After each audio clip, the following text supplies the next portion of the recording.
नमस्कार. प्रुडंट मीडियाच्या गजाली ह्या कार्यक्रमात तुम्हा सगळ्यांचं स्वागत. आज आपल्याबरोबर आहेत ज्यांनी नेहमी आपल्या अंगावर वादळ झेललीत आणि ज्यांना वादळांचा सामना करायला फार आवडतं असे डॉक्टर श्याम मानव सर. या कार्यक्रमात तुमचं स्वागत.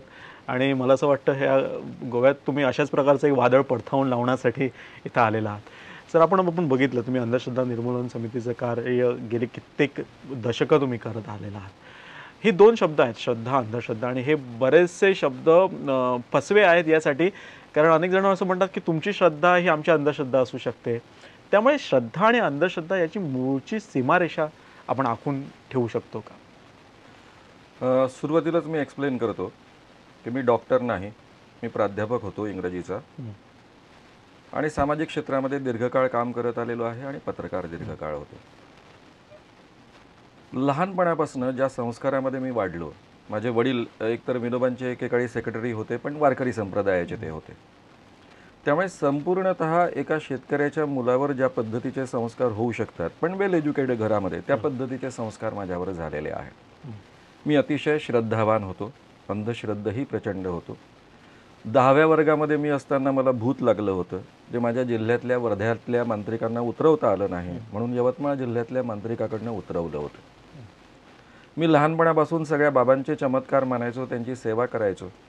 माझे वडील अनेक बाबांचे भक्त असायचे, विनोबांचे एकेकाळी सेक्रेटरी असताना सुद्धा आणि ज्ञानेश्वर तुकारामावर प्रवचन करत असताना सुद्धा. तर सगळ्या प्रकारच्या अंधश्रद्धा मी स्वतःच्या जीवनामध्ये भोगलेल्या आहेत. ज्यावेळी मला यातलं खरं सायन्स कळलं, पत्रकार असताना काम करत असतानाच ते कळलं. पुण्याच्या किर्लोस्कर प्रेसमध्ये ज्यावेळेस मी त्या ठिकाणी नोकरी करत होतो, तर त्यावेळेस मला यातलं सगळं सत्य कळलं आणि त्यानंतर मला असं वाटलं की हे लोकांपर्यंत आपण पोचवलं पाहिजे. आणि म्हणून 1982 साली अखिल भारतीय अंधश्रद्धा निर्मूलन समिती या नावानं चळवळ उभारली. पण ही जगामधली एकमेव अशी चळवळ आहे की जिने अशी भूमिका घेतली की आमचा देवाधर्माला विरोध नाही, पण देवाधर्माच्या नावावर जे सर्वसामान्य माणसांचं शोषण काही लोक करतात, त्या सर्वसामान्य माणसांना या शोषणापासून वाचवण्यासाठी ही चळवळ आहे. बरं, हे काही नवं काम नव्हतं. आपल्या महाराष्ट्रामध्ये आणि एकूण गोव्यावरही त्याच पद्धतीचा संस्कार आहे. महाराष्ट्र, गोवा, कर्नाटक या प्रांतांमध्ये वारकरी संप्रदायाची चळवळ ही अत्यंत महत्त्वाची चळवळ मानली जाते. संत ज्ञानेश्वर, संत एकनाथ, अगदी एकनाथांपासून नामदेवांपासून, संत ज्ञानेश्वर नामदेव हे एकेकाळचे, एकनाथ आहेत, त्यानंतर संत तुकाराम आहे, अगदी अलीकडचे तुकडोजी महाराज आहे, आणि शेवटचे जे अत्यंत अडाणी होते, एकही वर्ग शिकले नव्हते, ते गाडगे महाराज आहेत. या सगळ्यांनी या महाराष्ट्रामध्ये या किमान 3 प्रांतांमध्ये तरी प्रामुख्यानं अंधश्रद्धा निर्मूलनाचं काम वारकरी संप्रदायाच्या माध्यमातून केलं. वारकरी संप्रदायाचं वैशिष्ट्य राहिलेलं आहे की त्यांनी अंधश्रद्धांपासून लोकांना दूर करण्याचा प्रयत्न केला. आणि या देशामध्ये जी वर्णव्यवस्था होती, सर्वसामान्य शूद्र माणसांना मुळीच महत्त्व नव्हतं, उलट त्यांना पशुपेक्षाही वाईट पद्धतीचं जीवन जगावं लागत होतं. त्यांना सन्मान दिला, जाती मोडीत काढण्याचं काम केलं आणि सर्वसामान्य माणसांनाही सन्मान मिळवून देण्याचं अत्यंत महत्त्वाचं कार्य ज्ञानेश्वरांपासून या सगळ्या लोकांनी केलं. मी विदर्भातला असल्यामुळे तुकडोजी महाराज हे माझ्या वडिलांचे मित्र होते, मी अनेकदा त्यांना भेटलेलो आहे. गाडगे महाराजांना कधी भेटलो नाही, पण गाडगे महाराजांचं काम मला जवळून समजून घेता आलं आणि म्हणून या पद्धतीची भूमिका स्वीकारू शकलो, कारण संत परंपरेनं या पद्धतीची भूमिका स्वीकारली आहे. आता श्रद्धा आणि अंधश्रद्धा, मला संपूर्ण तत्वज्ञानांचा अभ्यास करावाच लागला. अभ्यास हा माझा शेवटी विषय आहे. एकूणच आपल्या विद्यापीठीय अभ्यासामध्ये 4 विषयांमध्ये याचा अभ्यास होतो. फिलॉसॉफीमध्ये, मानसशास्त्र सायकोलॉजीमध्ये, पहिलं तत्वज्ञान फिलॉसॉफी म्हणजे, तिसरं ज्याला आपण अँथ्रोपॉलॉजी म्हणतो त्यामध्ये, आणि चौथं सोशॉलॉजीमध्ये, समाजशास्त्रामध्ये. मानववंशशास्त्र म्हणजे अँथ्रोपॉलॉजी. या 4 विषयांमध्ये धर्म या विषयाचा रीतसर अभ्यास होतो. जगभरच्या धर्मांचा अभ्यास होतो. जगभरच्या सगळ्याच धर्मांनी, याला कोणीही अपवाद नाही, श्रद्धा ही प्रक्रिया मानलेली आहे. श्रद्धा हा शब्द नाही आहे, ती प्रक्रिया आहे. त्याला इंग्रजीमध्ये फेथ असं म्हणतात. आता सगळ्या धर्मांचा अभ्यास करत असताना या अभ्यासातनं लक्षात आलं, आपल्या सगळ्यांना कल्पना आहे विद्यापीठीय अभ्यासामध्ये एक डिसिप्लिन असते. मला वाटतं, त्याला वाटतं म्हणून काही असं करता येत नाही. संशोधनाच्या शिस्तीनुसार, संशोधनाच्या डिसिप्लिननुसार सगळा विचार केला जातो आणि त्या पद्धतीनं मांडणी करावी लागते. सगळ्याच धर्मांमध्ये श्रद्धा प्रक्रिया जी मानलेली आहे त्यामध्ये 4 महत्त्वाचे इन्ग्रेडियंट्स आहेत. ओके. ज्या कुणावर आपण श्रद्धा ठेवतो तो आपल्यापेक्षा श्रेष्ठ आहे असं आपण मानतो. ज्याच्यावर आपण श्रद्धा ठेवतो त्याचं शब्द प्रामाण्य मानतो. तो जे म्हणतो ते खरं आहे हे आपण मानतो. त्यामध्ये चिकित्सा नसते. तेच. तिसरा मुद्दा, जे काही तो सांगतो आहे त्याच्याबद्दल शंका घ्यायची नाही. आणि चौथा मुद्दा, त्याची चिकित्सा करायची नाही. म्हणजे तुम्ही म्हणाला ते अगदी बरोबर. हे 4 मुद्दे आहेत. हे 4 मुद्दे जेव्हा पूर्ण होतात तेव्हा श्रद्धा ही प्रक्रिया पूर्ण होते. याला एकही धर्म अपवाद नाही, मी ऑलरेडी तुम्हाला सांगितलेलं. आता एखाद्या व्यक्तीला सर्वश्रेष्ठ मानणं याबद्दल काही ऑब्जेक्शन असण्याचं कारण नाही. कोणी आपल्यापेक्षा फार ज्ञानी असेल तर वयाने लहान असलेल्याही माणसाला आपण श्रेष्ठ मानू शकतो. म्हणजे पहिल्या मुद्द्याबद्दल काही हरकतीचा मुद्दा नाही. शब्द प्रामाण्य म्हणजे काय? मी जर तुम्हाला सांगितलं की मी अमेरिकेला गेलो होतो त्यावेळेस असं असं असं मी पाहिलं, तर कदाचित तुम्ही फटकन माझ्यावर विश्वास ठेवाल. कारण अमेरिकेला कोणी जाऊ शकतं, कदाचित तुमच्याच कुटुंबातलं कोणीतरी गेलेलं असेल. बरोबर. कदाचित मी खरं बोलत नसेल, मी तुमच्यासमोर खोटं बोलत असेल, पण तुम्ही कदाचित सहजतेनं माझ्या बोलण्यावर विश्वास ठेवाल. हे शब्द प्रामाण्य नाही आहे. कारण थोडी जरी तुमच्या मनामध्ये शंका आली तर तुम्ही मला विचाराल, कदाचित मानवसाहेब तुम्ही गेला होता अमेरिकेला, जरा पासपोर्ट दाखवता का, तुम्ही कसे कसे गेला, कुठून कुठून गेला, जरा मलाही जायचं आहे, कुठे कुठे शिक्के पडले पाहूया, आणि मग तुम्हाला कळेल की मी अमेरिकेला गेलो होतो की नाही. याला शब्द प्रामाण्य नाही म्हणत आपण, याला विश्वास ठेवणं म्हणतात, बिलीफ असं म्हणतात. म्हणजे आपण एखाद्याच्या बोलण्यावर शहानिशा न करता जेव्हा विश्वास ठेवतो त्याला आपण बिलीफ, विश्वास असं म्हणतो. हे शब्द प्रामाण्य नाही आहे. शब्द प्रामाण्याचा नेमका अर्थ काय? मी जर तुम्हाला सांगितलं की मी आता गोव्यात आलो, काल सगळे कामं आटपून जेव्हा रात्री झोपायला गेलो तेव्हा इंद्रदेवांनी मला निरोप पाठवला, अरे काय शामराव गोव्यात आलात, किती दिवस झाले, जरा या भेटायला. आणि त्यांनी इंद्राचा ऐरावत पाठवून दिला.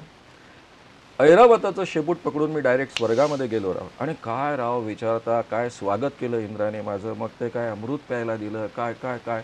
आणि वरून विचारलं कोणाचा डान्स पाहणार. मी म्हटलं उर्वशी रंभा मेनकाचा आधीच पाहिलेला आहे, जरा नवा आहे का की नाही. आहे ना, तुमच्या त्या आबा पाटलांनी म्हणजे RR पाटलांनी डान्स बार बंद केले, त्यामुळे अनेक आलेले आहेत, नवी भरती आहे. मग त्या नव्यांचा मी डान्स पाहून मी या ठिकाणी परत आलो. आता हे मी म्हटल्यानंतर तुम्ही म्हणाला, हो मानवसाहेब काही सांगता काय, पुरावा काय? मी म्हणतोय ते शब्द म्हणजेच पुरावा. याच्याशिवाय कोणताही पुरावा देण्याची गरज नसते. पुरावा मागता येत नाही, मागण्याचा अधिकार नाही, कोणी मागत नाही, मागू नये. याला म्हणतात शब्द प्रमाण. शब्द हेच प्रमाण. त्या व्यक्तीच्या तोंडून निघाले शब्द हेच प्रमाण, याला म्हणतात शब्द प्रमाण. म्हणजे श्रद्धा प्रक्रिया पूर्ण व्हायची असेल तर त्या व्यक्तीवर, ज्या कोण्या व्यक्तीवर तुम्ही श्रद्धा ठेवता त्याचं शब्द प्रामाण्य मानलं पाहिजे. मग त्याची चिकित्सा करता कामा नये, त्याच्याबद्दल शंकाही घेता कामा नये. त्यामुळे आपल्या स्वतःच्या श्रद्धेचं रूपांतर किंवा अंधश्रद्धेमध्ये होतं ते आपलंच आपल्याला कळत नाही. ओके. म्हणजे मग श्रद्धा आणि अंधश्रद्धा यातला फरक काय होतो? माझी ती श्रद्धा, तुझी ती अंधश्रद्धा. ओके. मी एवढ्या अधिकारवाणीनं का बोलतो? मी नागपुरातनं हे काम सुरू केलेलं आहे. नागपुरात मध्ये जेव्हा मी हे काम सुरू केलं तेव्हा सारखी टीका व्हायची. मी तरुण भारतामधनं पत्रकारितेला सुरुवात केली. तरुण भारत हे RSSचं मुखपत्र आहे, तुम्हाला सगळ्यांना कल्पना आहे, नागपूरचं तरुण भारत. माझ्यावर सारखी टीका व्हायची की तुम्ही अंधश्रद्धा निर्मूलनाच्या नावाखाली श्रद्धेचं निर्मूलन करत आहात. मग मी जाहीर परिसंवादच ठेवला. काही जण डोळस श्रद्धा हा एक वेगळा शब्द मुद्दा येतो तिकडे. मी जाहीर परिसंवादच ठेवला, सगळ्या विद्वानांना बोलावलं, मोठमोठ्या विद्वानांना. त्यामध्ये मागो वैद्यांसारखे RSSचे बौद्धिक प्रमुख आहेत, तिथपासून सगळे विद्वान लोक होते. आणि सगळ्या विद्वानांपुढे हा प्रश्न ठेवला की श्रद्धा आणि अंधश्रद्धा यामधला फरक मला समजावून सांगा. म्हणजे मी नेमकं अंधश्रद्धेवरच प्रहार करेन, श्रद्धेला बाजूला ठेवेन. आता हे सगळे अभ्यासक असल्यामुळं स्वाभाविकच सगळ्यांना म्हणावं लागलं की श्रद्धा आणि अंधश्रद्धेमध्ये फरक करता येत नाही. आणि तरीही आपण माणसं, जसं तुम्ही म्हणाला की डोळस श्रद्धा ठेवावी, मी याबद्दल हरकत घेत नाही. शब्दाकरता आपण भांडत बसण्यात अर्थ नाही, पण ती श्रद्धा प्रक्रिया नव्हे. श्रद्धा जेव्हा डोळस होते तेव्हा ती श्रद्धा उरत नाही. म्हणजे थोडक्यामध्ये आपल्याला म्हणायचं असतं की विश्वास ठेवावा. आता आपण विश्वास ठेवल्याशिवाय जगू नाही शकत ना. बरोबर. आता माझ्या घरामध्ये समजा माझा एखादा मित्र येऊन गेला आणि घड्याळ चोरीला गेलेली असेल, माझा जर त्या मित्रावर विश्वास असेल प्रामाणिकपणावर, तर मी त्याच्यावर शंका नाही घेणार. कदाचित एखाद्या वेळेस विचारेल का रे तुला दिसली का रे घड्याळ, तो म्हणेल नाही, तर मी मुद्दा संपवून टाकेन. बरोबर. पण 1 महिन्यानंतर समजा मी त्याच्या घरी गेलो, तो नसताना त्याच्या अभ्यासिकेमध्ये मी पुस्तकं चाळत होतो आणि त्याच्या मागे ती दडवलेली घड्याळ जर मला सापडली, ज्यावर मी स्वतःच्या हाताने माझे इनिशियल केलेले आहेत, तर त्यावेळेस मी असं म्हणेन, मी असं नाही म्हणणार की आकाशातनं उडत आली होती तिथे, अरे माझा मित्रसुद्धा चोरी करू शकतो. म्हणजे जेव्हा पुरावा समोर येतो तेव्हा विश्वास बदलतो, बदलू शकतो. याला बिलीफ म्हणतात. तो ठेवल्याशिवाय आपल्याला जगता येत नाही. या अर्थानं डोळ्यात श्रद्धा असा आपण शब्द वापरत असतो आणि त्याकरता मला हरकत वाटत नाही. सुशिक्षित माणसं जी डोळ्यात श्रद्धा हा शब्द वापरतात तो आपण डेफिनेटली वापरावा, त्याबद्दल काहीच हरकत नाही. पण याचा अर्थ असा आहे की किमान विरुद्ध पुरावा समोर आल्यानंतर तरी आपण आपला विश्वास बदलला पाहिजे. ओके, म्हणजे आपण श्रद्धा ज्यावेळी म्हणतो किंवा अंधश्रद्धा म्हणतो त्यावेळी ते अंतिम सत्य आहे असं आपण गृहीत धरतो अनेक वेळेला. नव्हे, नुसतं सत्य असं गृहीत धरतो असं नाही आहे. त्याचा विरुद्ध पुरावा जरी सापडला तरी समोर पुरावा आला तरी तो मान्य करत नाही. याकरता एक छोटंसं उदाहरण देतो. मी मुद्दाम ते उदाहरण देत आलो आहे कारण जेव्हापासून 82 सालापासून मी ही चळवळ सुरू केली, हे अतिशय मोठ्या माणसाचं उदाहरण आहे. हे नागपूरच्या हायकोर्टाचे न्यायमूर्ती, त्यांच्याकडे नागपूर विद्यापीठाचा कुलगुरू म्हणून चार्ज होता. आता नागपूर विद्यापीठ त्यावेळेस भारतातलं सगळ्यात मोठं विद्यापीठ होतं आणि या महोदया एका बाबा, हे वारले होते पण बाबा मात्र जिवंत होता, लांबे महाराज त्याचा. लांबे महाराज हे कृष्णाचा अवतार आहे, या पद्धतीची सगळी अफवा होती. या न्यायमूर्तींची पत्नी अत्यंत सुंदर होती, देखणी होती आणि ती फार आहारी जाते आहे त्या बाबांच्या. म्हणून त्यांचे, आता तुम्हा सगळ्यांना कल्पना आहे की न्यायमूर्ती जेव्हा हायकोर्टाचे निवडले जातात त्यातले काही न्यायमूर्ती वकिलांपैकी निवडले जातात, असे हे न्यायमूर्ती होते. त्यांचे वकील कलिग्ज होते, ते सारखे त्यांना म्हणायचे जरा काळजी घ्या, काळजी घ्या. म्हटल्यानंतर ते खवळले. यासाठी नाही खवळले की आपल्या बायकोबद्दल शंका घेत आहेत, यासाठी खवळले की लांबे महाराज जे भगवान श्रीकृष्णाचा अवतार आहे त्यांच्याबद्दल तुम्ही शंका व्यक्त करतात. आणि मग वकिलांनी असं ठरवलं मिळून, त्यांनीच मला रिपोर्टिंग केलेलं आहे आणि तेव्हापासून 82 सालापासून मी जाहीर भाषणांमधनं सांगतोय, पुस्तकात लिहिलेलं आहे. त्यावेळेस त्यांनी असं सांगितलं की लक्षात आलं त्यांच्या की यांना पुरावा सादर केला पाहिजे. या न्यायमूर्तींची पत्नी, त्यावेळेस ते नेमके नागपूर विद्यापीठाचे कुलगुरू होते, यांची पत्नी लांबे महाराजांसोबत कॉम्प्रोमाइजिंग पोझिशनमध्ये असताना नेऊन दाखवलं. आता तुम्ही म्हणाल, कोणी म्हणेल की न्यायमूर्ती आहे हायकोर्टाचे आणि त्यासोबत नागपूर विद्यापीठासारख्या विद्यापीठाचे कुलगुरू आहेत, त्यांनी सहजतेनं पोलीस अधिकाऱ्यांना फोन केला असेल आणि त्या बाबाला आतमध्ये केलं असेल. असं काही घडलं नाही. उलट हे त्यांना विचारायला गेले हे काय आहे. तेव्हा लांबे महाराज म्हणाले, बरं झालं तू आलास. अरे काय तू भाग्यवान आहेस, तुला माहित आहे तुझी बायको कोण आहे? ज्यावेळेस मी भगवान कृष्णाचा अवतार म्हणून गोकुळामध्ये वावरत होतो त्यावेळेस माझी सगळ्यात आवडती गोपी राधा तुझी बायको, तिच्या हातून चूक झाली त्यामुळे तिला शाप मिळाला. तिने अनेक जन्म घेतले पण तिचा उद्धार नाही झाला. या जन्मामध्ये तिनेही जन्म घेतला, मीही जन्म घेतला, आमचं पुन्हा मिलन झालं, त्यामुळे तिचा उद्धार झालेला आहे.